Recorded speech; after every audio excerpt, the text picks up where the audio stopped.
Hello everyone. Iisa lang ang Diyos, ngunit ang Diyos ay may tatlong personality. Ang Diyos Ama, Diyos Anak, at Diyos na Banal na Espiritu. Ang mga itong personality ng Diyos ay magkaparehong Diyos. At ang Trinity ng Diyos ay naiiba sa kanilang tungkulin at gawain. Pero ang Trinity ng Diyos ay tumulong sa bawat isa at magkasama. Ang Trinity ng Diyos ay nagtutulungan para sa gawaing pagkailagtasan ng Diyos. Kaya tinawag natin ito na Trinidad at naniniwala tayo sa Trinidad ng Diyos. Dapat natin malaman, walang ibang Diyos maliban sa Trinidad ng Diyos na ito. Ang Birheng Maria ay hindi kasama, hindi include sa Trinidad ng Diyos na ito. At kahit ang maraming santo ay hindi din kasama, hindi din include sa posisyon ng Diyos. Ang Trinidad ng Diyos ay ang lumikha, at lahat ng iba pa ay nilalang. Ang Trinidad ng Diyos ay ang ating Creator at tayo ay mga creature. Kaya bilang mga nilalang, dapat tayong maging mga taong nagagalak sa ating Diyos na malalang magpakailanman. Naglilingkod at sumasamba sa Trinidad ng Diyos. Si Jesus ang ating aliyo, panubay, comforter, at counselor. Ang panubay sa Tagalog na Biblia ay isang pagsalin sa salitang Griego na paradetos. Isinalin bilang comforter sa English. Kaya ang panubay sa Tagalog na Biblia ay may maraming kahulugan. Ang salitang isinalin bilang panubay sa Tagalog na Biblia ay may tatlong kahulugan. Naintindihan mo ba? Ang una ay nangangahulugang comforter. Ang pangalawa ay nangangahulugang abogado. At ang ikatlo ay nangangahulugang katulong. Comforter, abogado, at katulong. Ang salitang panubay sa Filipino Bible ay isang abogado na nagtanggol sa ating mga kasalanan. Ang abogado na ito ay ang ating Panginoon Jesucristo. Napipilitan tayong mamatay dahil sa ating mga kasalanan.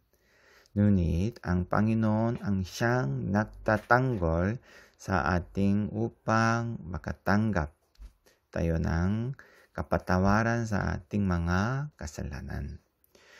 Upang patawarin tayo sa ating mga kasalanan, ipinagtatanggol tayo ng Panginoon hanggang sa kamatayan sa krus. Bakit? Dahil mahal tayo ng Panginoon. Ang salitang panubay sa Filipino Bible ding verse na ito ay nangangahulugang isang comforter na nagbibigay aliw sa atin. Dahil sa ating mga kasalanan, ang ating buhay ay palaging masakit at mahirap. Ang ating buhay ay walang kapayapaan dahil sa kasalanan.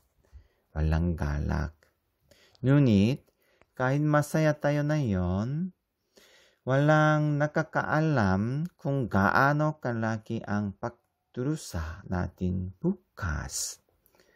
Ang ating buhay ay tulad ng paglalakad sa hamok ng ulap. Ngunit ito ay si Jesus ang ating mga aliw na nagbibigay aliw sa ating buhay.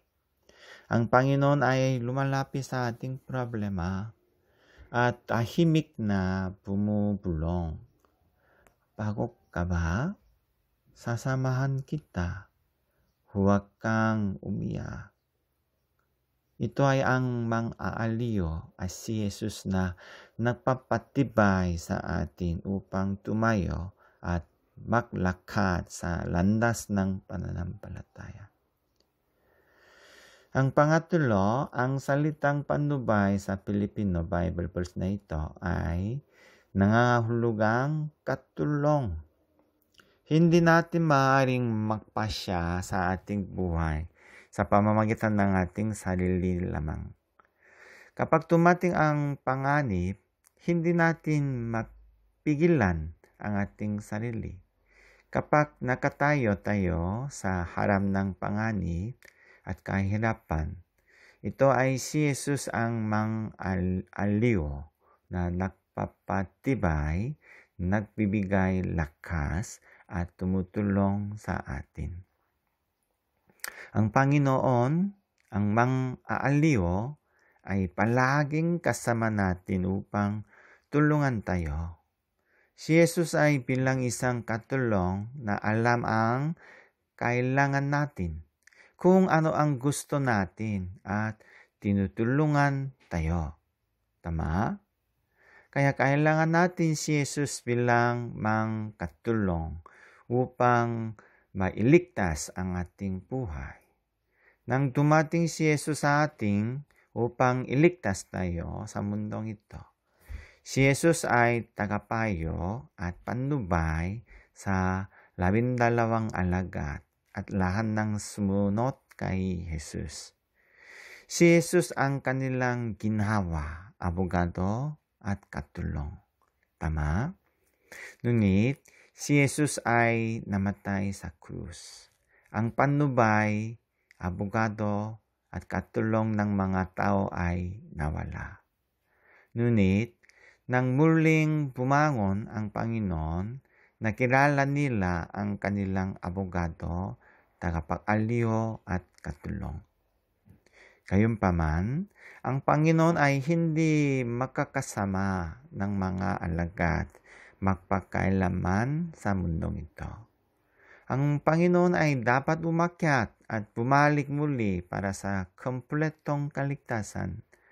Umakyat ang Panginoon 40 araw pagkatapos ng kanyang pagkabuhay muli. Kaya, ang mga disipulo at mga tao ay hindi na makakasama ang mangpanubay. Diba? Hindi. Bago umakyat ang Panginoon ay nakipag-usap sa mga alagad. Sinabi niya na magpapadala ako ng isa pang panubay para sa inyo. Ang isa pang panubay ay ang Diyos na banal na Espiritu.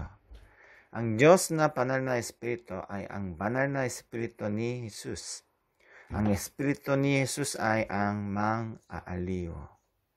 Ang banal na Espiritu ay isang abogado na ipinatatanggol ang ating mga kasalanan.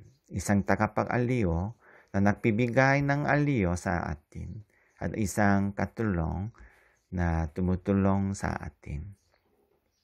Ang mga alagad na nawalan ng mang-aliw dahil sa umakyat si Jesus ay nagdasal ng sama-sama ng higit 50 araw. Nanalangin sila na magpadala ng isa pang panubay na ipinangako ni Jesus. Noong ika-50 araw, ipinadala ni Jesus ang ipinangakong banal na Espiritu bilang mang-aaliw sa kanyang mga alagad. Ito ang Pentecostes. Everyone, hindi lamang ipinadala ni Jesus ang banal na Espiritu sa 12 alagad. Ang Panginoon ay napadala ng Banal na Espiritu bilang panubay sa atin na naniniwala kay Jesus bilang Panginoon at Jesus bilang mang-aalio. Kaya ang Banal na Espiritu na ipinadala ni Jesus ay tumutulong sa ating buhay na mabuhay ng may kapayapaan. At ipinagtatanggol tayo ng Banal na Espiritu bilang abogado dahil sa ating pananampalataya kay Jesucristo. Ipinagtanggol niya tayo sa Ama. Sa langit na tayo ay mga tao ng langit, hindi mga lingkod ni Satanas. At ang Banal na Espiritu na ipinadala sa atin ni Jesus ay nagbibigay aliw sa atin. Kahit na nasa isang mahirap na sitwasyon tayo, pinapaginhawa tayo ng Banal na Espiritu. Kahit ang aking asawa ay may kaugnayan sa ibang babae, ang Banal na Espiritu ay nagbibigay aliw sa atin. Kahit na may pagnanais ka ng mamatay dahil sa stress, sumunset na sa palagay ko ay hindi sinusubukan ng aking mga magulang na maunawan ako. Ang aking mga magulang ay nagbibigay ng maraming stress sa akin. Kaya kung minsan gusto kong mamatay. Everyone, kahit na mayroon tayong ganitong sitwasyon at malungkot na puso, tinutulungan tayo at pinapaginahawa ng Banal na Espiritu. Everyone, nais kong sumamba ng sama-sama. Gusto ko kayong makita. Ngunit dahil sa global na panganib, hindi natin makikita sa isang lugar ang bawat isa. Kaya walang kapayapaan ang isip ko dahil sa pagkapagod at pag-aalala sa ating church. Gayunpaman, binibigyan tayo ng Diyos ng ginhawa at tulong sa pamamagitan ng Diyos na Banal na Espiritu.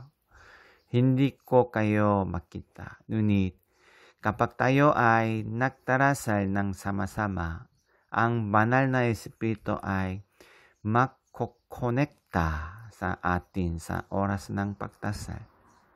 Hindi tayo maaaring sumamba ng makakasama, ngunit ang Banal na Espiritu ay nag-uugnay sa atin na makasama sa oras na ito ng pangangaral at pakikinig. Amen. Nais kong maging mga tao kayo ng Banal na Espiritu. Nais kong makatanggap kayo ng kasiyahan ng Diyos sa pamamagitan ng Banal na Espiritu. Tulong ng Diyos at biyaya na iniligtas ka ng Diyos mula sa kasalanan. Amen. Ang biyaya ng Panginoon Jesucristo at ang pag-ibig ng Diyos, ang pagkikipisan ng Espiritu Santo ay sumainyo nawang lahat. Amen.